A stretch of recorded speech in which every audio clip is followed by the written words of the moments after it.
Éginek köszönhetik azt, hogy ebben a hazában élhet.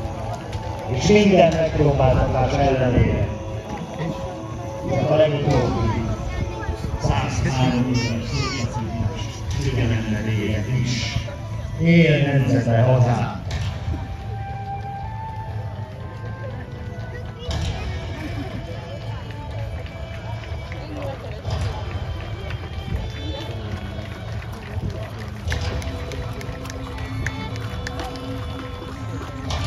Hiszük azt, hogy ez minden magyarnak kötelesség. Őt hajtja ősei előtt, majd utána felemelt fejjel, büszkén vállalja azt, hogy magyar.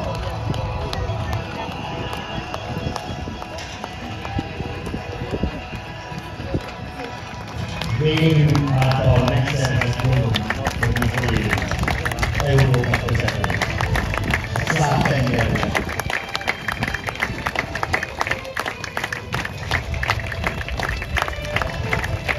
És erre büszkének kell lenni.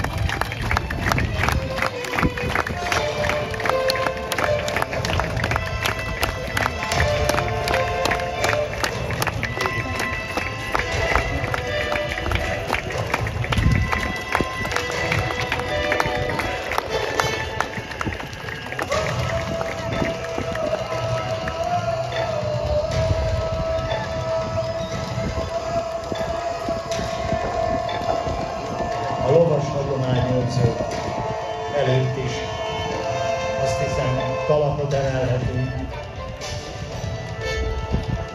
hiszen ők nem csak önmagukat kell, hogy ellássák, de a mai helyzetben a lótartásként tudjuk, nem egy egyszerű dolog.